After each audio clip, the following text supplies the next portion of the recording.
ডেবরা গ্রামীণ উৎসব 2019। শুভারম্ভ 13ই মার্চ। ডেবরা গ্রামীণ উৎসবে রয়েছে নাগরদোল্লা সহ বিভিন্ন স্টল ও প্রদর্শনী। প্রত্যেকদিন থাকছে কলকাতা মুম্বাইয়ের জনপ্রিয় শিল্পী সমন্বয়ে জমজমাট সাংস্কৃতিক অনুষ্ঠান ও সামাজিক কর্মসূচি। মেলা চলবে 20 মার্চ পর্যন্ত। সবার জন্য রইল সাদর আমন্ত্রণ।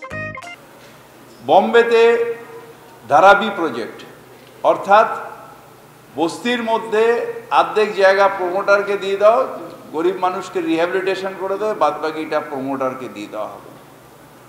কিন্তু বাংলায় মুখ্যমন্ত্রী বলেছেন না, বস্তির ল্যান্ড প্রমোটিং নয়, বস্তির মানুষ তারা নিজেরা কিংবা সরকার থেকে আমরা বস্তি উন্নয়ন করব। এবং আপনারা জানেন যে আমাদের প্রায় কলকাতায় 2000 একর এবং হাওড়ায় 517 একর জায়গা ঠিকা টেনেন্সির আন্ডার আছে, যেটার বেশিরভাগটাই বস্তি অঞ্চল। যে আমরা অন্য যে এফআইআর পায়, মানে নর্মাল এফআইআর ওই রাস্তা অনুযায়ী যেরকম পাবে, ঠিকা ল্যান্ডেও সমান এফআইআর পাবে। দ্বিতীয়ত হচ্ছে যে ভাড়াইটিয়া, যে ঠিকা প্রজা, তার যে ভাড়াইটিয়া, তাদের রিহ্যাবিলিটেশন করতেই হবে।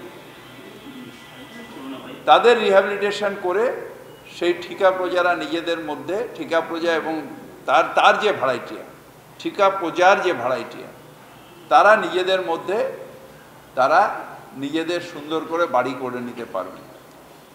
যেখানে তারা নিজেরা পারবেন না, সেখানে অলরেডি সরকার বাংলার বাড়ি স্কিম নিয়েছে। অর্থাৎ আমি গরিব মানুষ, আমার পাশের যে ঠিকা প্রজা, সে সুন্দর করে নিজের বাড়িটা করে নিল নিজের ভাড়াটেদের। আমার আর্থিক সম্বল নেই, আমি কি একটু ভালোভাবে থাকবো না? সরকার তখন বলবে নিশ্চয়ই তুমি ভালো করে থাকো।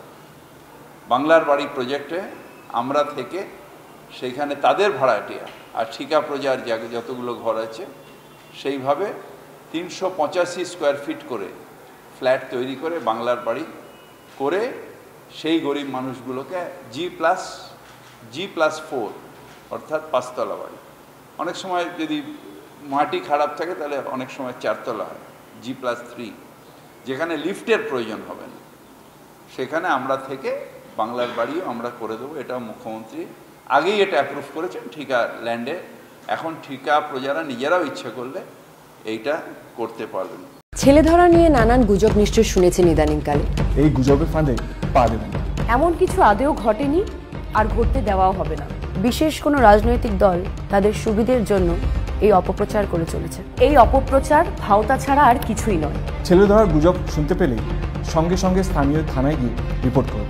কোনো কুৎসা বা প্রভোকেশনে পা দেবেন না, কোনো উত্তেজক প্রচার চালিয়ে দাঙ্গা বাঁধাতে দেবেন না। আমাদের সরকার আমাদের সাথে, আমাদের পাশে সবসময় আছে।